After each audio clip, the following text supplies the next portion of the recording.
നിലവാരം എല്ലാവർക്കും താങ്കൾക്ക് പറഞ്ഞോണ്ടൊക്കെ എന്തുകൊണ്ട് ഈ പാർട്ടിക്കെതിരല്ലേ താങ്കളെ പാർട്ടിയാക്കിയ പാർട്ടിക്കെതിരെ പറഞ്ഞോണ്ടൊക്കെ അല്ലേ അല്ലേ? ആ വെളിയിൽ പോയി അതാ പറഞ്ഞേ എല്ലാം നേടിക്കഴിഞ്ഞ് പുറത്തു പോയി. അത്രേ ഉള്ളൂ. എന്ത് നേടാനെന്നാ? ഒന്നും നേടിയിട്ടില്ല. ഒന്നുമല്ല നേടുമല്ലോ. പക്ഷെ നേടി അതാണ് ഞങ്ങൾ പറയുന്നത്. പാർട്ടിയിൽ നിന്ന് നേടി ഇല്ലെന്ന് പറയണ്ട. പാർട്ടിയിൽ നിന്ന് നേടി സ്ഥിരമൊന്നുമല്ല ഞങ്ങൾ പറയുന്നത്. ഞങ്ങൾ ഒരു 1.5-2 വർഷം പോയി ഞങ്ങളൊന്നും പറയത്തില്ല. സാറേന്നല്ലേ വിളിച്ചിരുന്നത്. സാറേന്നാ വിളിപ്പിച്ചിരുന്നത്. വിളിപ്പിച്ചിരുന്നത് സാറേന്നാ. അതൊക്കെയായിരുന്നു. ഓരോ പാർട്ടിയിലും പ്രവർത്തിക്കുന്നതാണ് പാർട്ടി അംഗീകരിക്കും. ജനങ്ങൾ അംഗീകരിച്ചു. അതെ. അപ്പൊ അംഗീകരിച്ചു. അപ്പൊ പാർട്ടി എല്ലാവർക്കും അംഗീകരിക്കുന്നല്ലേ പറഞ്ഞു വരുന്നത്. അതെ 29,000 പേരുണ്ട്. കുഞ്ഞാലിക്കുട്ടി അങ്ങനെ ഭൂരിപക്ഷത്തിൽ പറയുന്നോണ്ട് ഞാൻ പറഞ്ഞത്. ഇത്ര വോട്ട് ജയിച്ചു എന്ന് പറയുമ്പോൾ 1,80,000 വോട്ട് കുഞ്ഞാലിക്കുട്ടി ജയിച്ചു.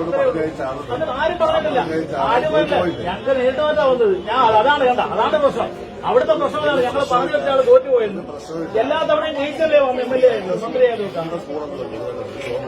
അതല്ല എല്ലാ തവണയും ജയിച്ചു വന്നാണ് MLA മന്ത്രിയായത്. അതാണ് കറക്റ്റ്. ഒരു പ്രാവശ്യം പോലും തോറ്റില്ലെങ്കിൽ